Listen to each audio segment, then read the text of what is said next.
Hi mga ka-bakers! Kumusta kayo? Ngayon naman ay gagawa tayo ng beef pie. Ang una muna natin gagawin ay ang beef filling. Sa ating kawali ay maglagay tayo ng mga 2 tablespoon ng mantika.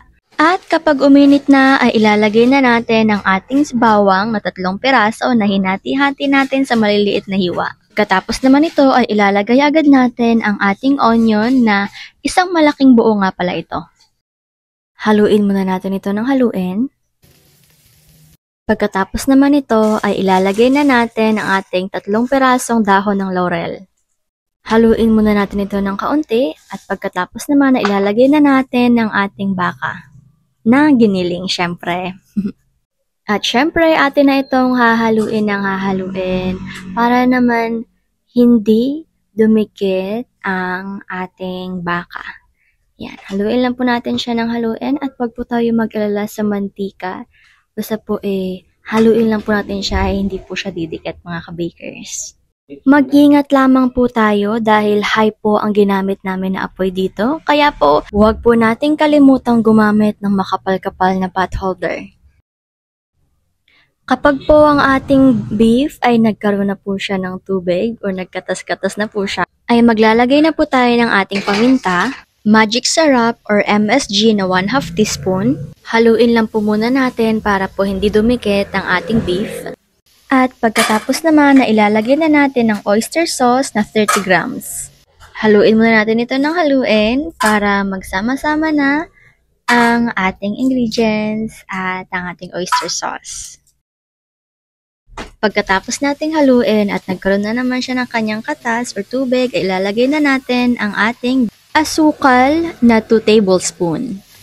Haluin natin ulit ng haluin para hindi dumikit ang ating baka. Maglalagay tayo ng 1 tablespoon ng red wine or tanduay light, 1 kutsarang suka, 2 kutsarang toyo, at pagkatapos naman ay halu-haluin muna natin ito ng halu-haluin hanggang sa lumambot na ng tuluyan ang ating baka at higit sa lahat mawala na ang kanyang katas o mantika.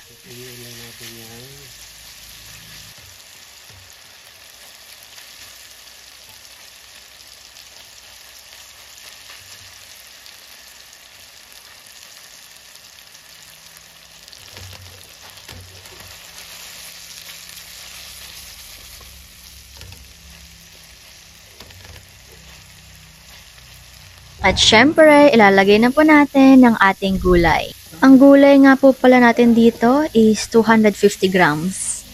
At ang ground beef nga rin po pala natin dito is 200 grams din po. At syempre naman mga ka-bakers, kailangan natin itong haluin ng haluin para na magsama-sama na sila. At syempre, para na rin po maluto ang ating gulay. Pag medyo luto na po ang ating gulay ay maglalagay na tayo ng breadcrumbs na 2 tablespoon. Ito naman po ay pampalapot lang po sa ating filling, pero kung gusto niyo naman pong wag maglagay is okay lang po. Siyempre, haluin na po natin ito ng haluin para tuluyan na pong maluto ang ating gulay at siyempre pati na rin po ang ating beef.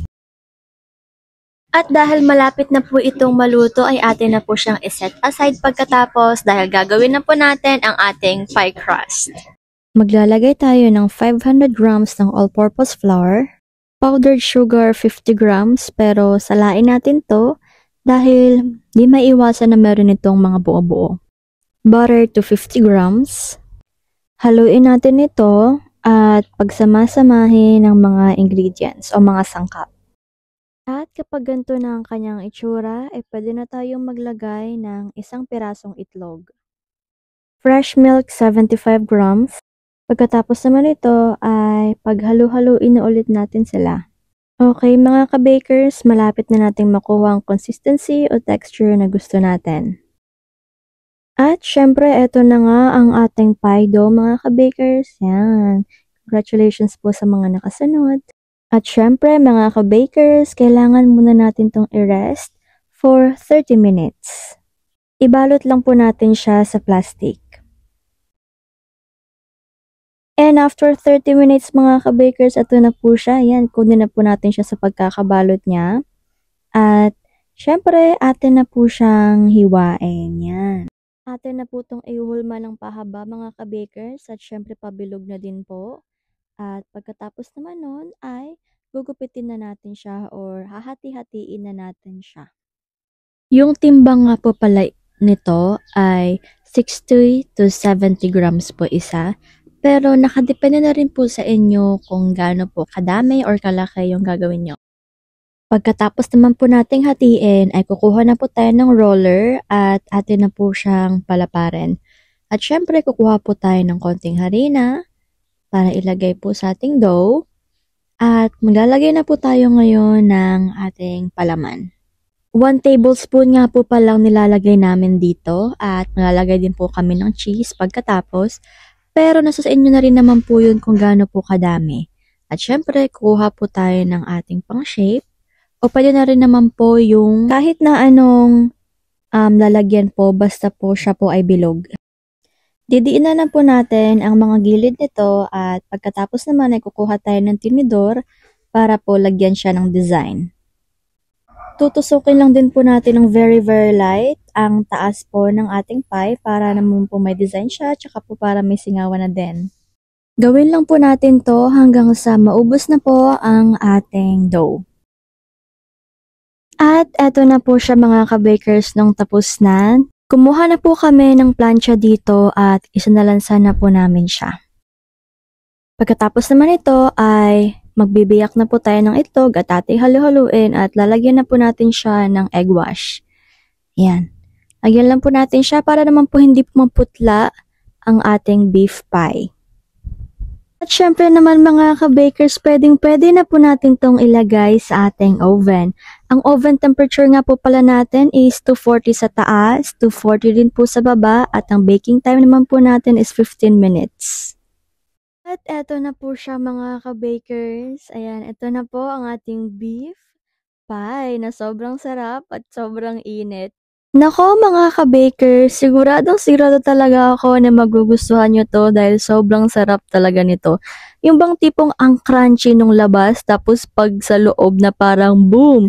Ang sarap, tapos ang cheesy pa niya. Tsaka sobra talaga siyang malinamnam na talagang mabibenta talaga kung gagawin nyo ding pang negosyo. Kaya ano pang hinihintay nyo mga ka-bakers, gawin nyo na din para pang merienda at pang negosyo. At syempre naman mga ka-bakers, ang ating Bible verse for today ay Mateo 16:24. Ang sino mang nagnanais sumunod sa akin ay kinakailangang itakwil niya ang kanyang sarili, pasanin ang kanyang krus at sumunod sa akin. Huwag tayong mawalan ng pag-asa mga ka-bakers dahil ang lahat ng ito ay temporary lang namang at higit sa lahat ay nandyan palagi ang Panginoon. So eto na nga mga ka-bakers, gusto ko lang pong sabihin sa inyong lahat na maraming salamat po. At na-appreciate po namin kayong lahat mga ka-bakers. Salamat po sa subscribe, like, comment at sa lahat ng mga suporta nyo. Well, hanggang dito na lang po muna ako. Paalam! God bless!